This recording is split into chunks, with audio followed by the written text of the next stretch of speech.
What's up, everyone? Welcome to another episode of the Strength Classroom.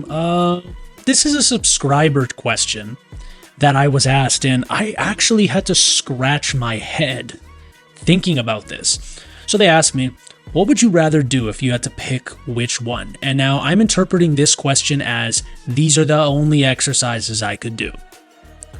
Weighted dips and chin-ups, or deadlift and bench.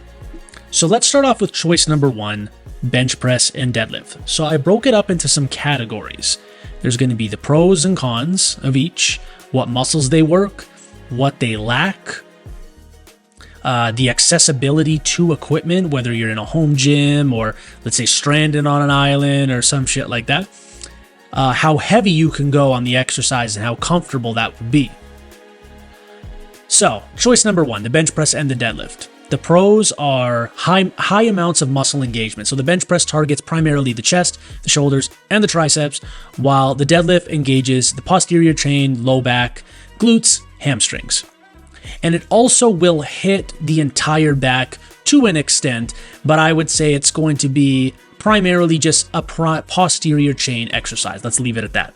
They're both compound movements, which means they involve multiple joints and multiple muscle groups, and it makes them efficient for building overall strength and muscle mass. Functional strength. Deadlifts are, this is another pro, functional strength. Deadlifts mimic real-world movements. For example, if you can deadlift 500 pounds, it's probably going to be easier for you to pick up a 50-pound box. I'm just saying. I can't say that with any other exercise, and that's why I find it funny. Oh, deadlifts suck. Deadlifts are not efficient. Deadlifts are not realistic, but like, if you can pick up a 500-pound weight off the floor, you could probably pick up that 50-pound box. Just like flipping a tire. A 500-pound tire is a lot easier to flip than deadlifting 500 pounds, in my opinion, just because of the nature of the exercise. Just like picking up a 50-pound box, it's easier because it's the center of mass is more in the middle of your body as opposed to a deadlift, and there's just less technique, and the overall load is less. So potential for progression, that's another pro on this. Both exercises offer great opportunities for progressive overload, which allows you to continually increase the weight, you know, the small 2.5-pound plates, all that good stuff. Now the cons of these exercises.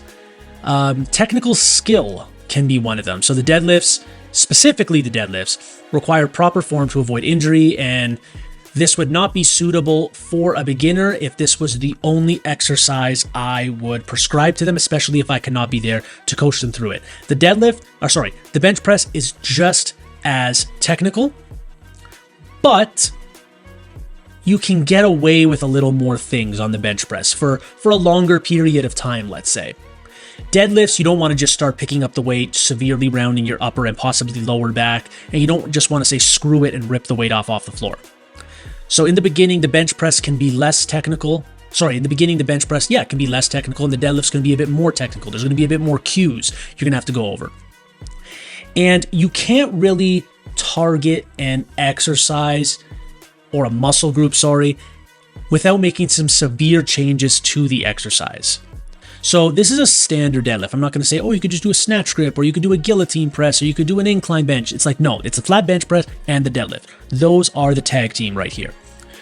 So you can't really focus on different areas. It's just going to be chest, shoulders, and triceps with your bench press and a posterior chain exercise for your deadlifts. Not to saying they're bad, but they just have a little bit of limitations. So obviously I talked about the muscles worked, the chest, pectoralis major, anterior deltoids, these are the major ones, low back, your erectors, glutes, hamstrings, and even your forearms, because if you're not using straps, your forearms are going to take a beating, along with your grip. So what do both these exercises lack combined? I would say there's no dedicated bicep work. Those muscle groups are going to grow just from having the stress on them. So I wouldn't worry too much about them. Now, accessibility to equipment. The bench press can be done just with a barbell and a flat bench, which is relatively accessible in most gyms. Probably all gyms, let's be honest. If it doesn't, then it's a pretty bad gym. And the deadlift may require a platform, may require a large amount of weight, depending on how experienced you are. And that could be slightly less accessible for some people. Let's say your gym doesn't have a dedicated space. What are you to do? Both exercises have a high amount of potential for loading up heavy weights. And due to it just being a compound exercise, I would say when it comes to posterior chain, the deadlift is the exercise you can move the most amount of weight on. And then when it comes to the bench press, the flat bench press, I would say that's the exercise you can push the most amount of weight on. Now let's move on to choice number 2. Weighted dips and weighted chin-ups. What a great combination. So this option is upper body focused. Dips and chin-ups target primarily the upper body, including the chest, shoulders, triceps, back, and biceps, if you combine those two. It's a great upper body builder. The only thing I would say, I'll get onto that later. Versatility. These exercises can be modified just with tiny little changes to affect different muscle groups. For example, grip width on the pull-up, underhand, overhand, neutral grip, all that stuff. Minimal equipment is needed. Now, this is a big, big positive. As long as you have 2 boxes, you can do dips, 2 bars anywhere, 2 chairs, which I don't suggest if you're doing them weighted. But I'm pretty sure you could find something in almost any gym. You could even put 2 barbells across a rack and become public enemy number 1 of your gym to do dips.